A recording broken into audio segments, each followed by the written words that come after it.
Well, hey there, friends. Today we're making something real cute. These here are berry pink treats. Now, the dogs really wanted to help, so we had ourselves a little measuring party at the kitchen table, which went about how well you'd expect. So I let them assist for about 30 seconds before calling it and promoting them back to their usual position. Silent kitchen supervisors, with very loud eyes. Then the other gave some real passionate feedback by aggressively sniffing the flaxseed. Anyway, let's get started. We're making a sweet antioxidant-packed love letter to dogs who act all dainty when guests are over, but would absolutely wrestle a raccoon for a drop french fry. Anyway, start by adding in a half cup of cranberry puree. I had some cranberries sitting in the freezer since Thanksgiving. It looks like something from a haunted jam factory, but it smells incredible and the dogs are fully invested. I just simmered my frozen cranberries with a little water for about 10 minutes, mashed them up with a metal potato masher, and called it good. Next, toss in a half cup of cooked mashed potato to the food processor. If you've got leftover sweet potato from dinner, great, you can just throw that on in. Just make sure it's plain and doesn't have anything extra added to it. If you had to microwave one real quick this morning, that's fine. We're working with what we got. Now, toss in 1 egg while trying real hard not to think about how many tiny eggshell pieces you've eaten over the course of your life. It's fine. It builds character. Well, looks like my lid wandered off. Guess I need a friend here to slide me my lid back so that I can put it on the food processor and snap it on real tight.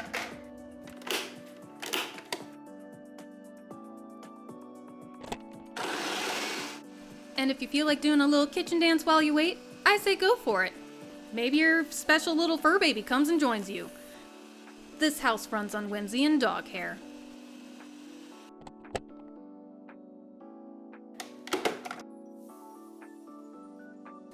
Now, it's gonna look like a very confusing smoothie at first, but don't panic. This is just the weird goo phase of dog treat magic. Don't worry, we're going on a journey together. Alright, now don't be afraid to stop your blender and give those sides a good scrape. That blender's working harder than your car's windshield wipers during a torrential downpour. Just a quick little blend in a shakeroo and then we're good to go.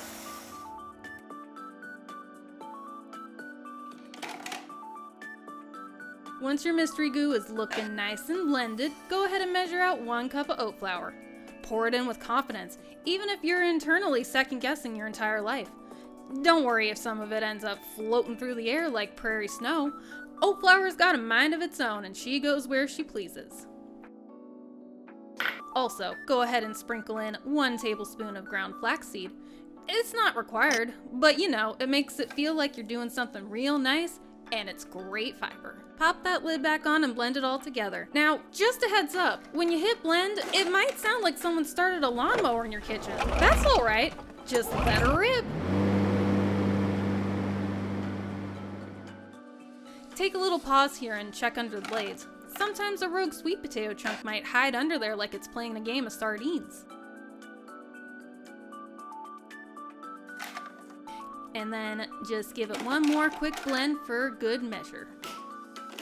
Give it a minute or 2 until the batter thickens up.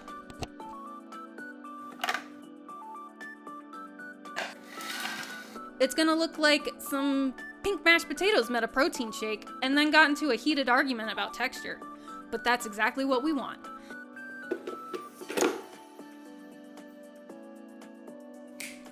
Alright, now comes the fun part.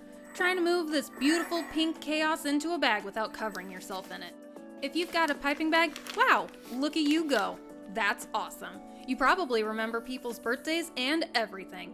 If not, no worries. You can always use the good old Ziploc bag method.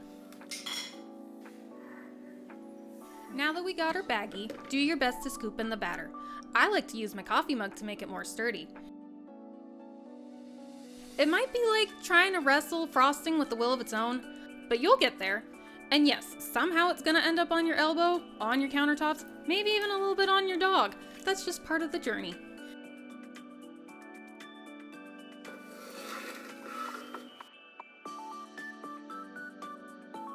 Now set that aside and pour a little olive oil into a dish. Grab your silicone treat molds. Now would also be a good time to preheat your oven to 350 degrees Fahrenheit before we forget and wonder why nothing's baking. Then dip your trusty kitchen brush in and gently brush the oil into each mold to keep them from sticking. The goal here is to keep things non-stick and try not to break eye contact with your dog, who's now just sitting 3 feet away, silently judging your every move, like this is the finale of some culinary competition only they understand. Alrighty, let's get to piping. Grab your bag of batter and gently squeeze it into each mold. It might come out a little sideways or a little enthusiastically, but that's okay. This isn't the Great British Bake Off, and your dog does not care if it's pretty. They just care if it ends up in their mouth.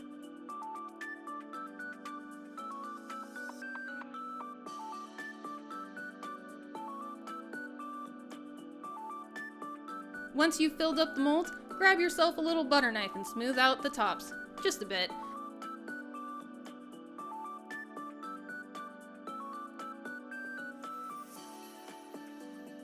This step is oddly satisfying, like mowing the lawn into perfect little lines or folding a fitted sheet with only mild swearing.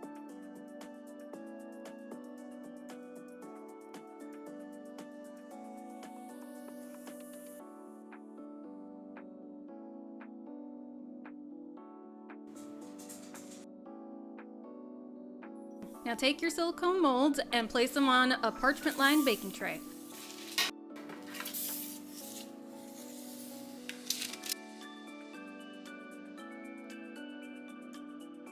Pop that tray into your preheated oven at 350 degrees Fahrenheit and set a timer for 15 minutes. It's not a long bake, just enough to set the outside so we can flip them out later. Alrighty Roo, now while those are baking, we've entered into what I'd like to call the bonus round.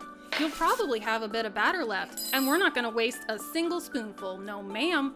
Grab another parchment-lined baking tray and either pipe them out, or we're going to show you how to scoop out little cookie-shaped dollops. These don't have to be perfect. Heck, mine look like confused little pancakes. But they're trying, and some days, that's more than enough. Your dog will assume you trained at a prestigious culinary institute regardless, so you're already winning.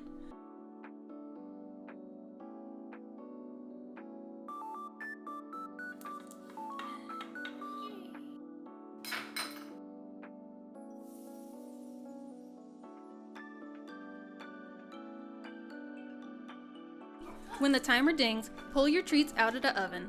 Carefully now, those molds will be hot.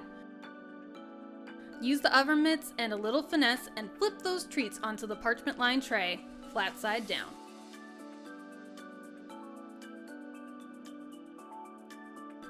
They might plop out politely or just launch across the tray like they're trying to escape. Either one's fine. It's a judgment-free kitchen.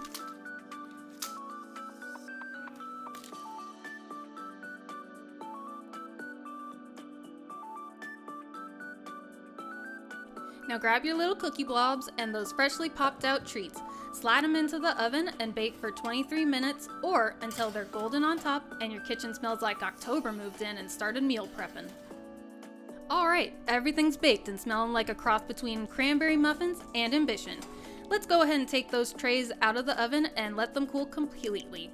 Now, this is the hard part. This is the emotional test. Because your dog is absolutely convinced the treats are ready now. And you're standing there trying to explain the concept of cooling time to someone who once ate a pine cone.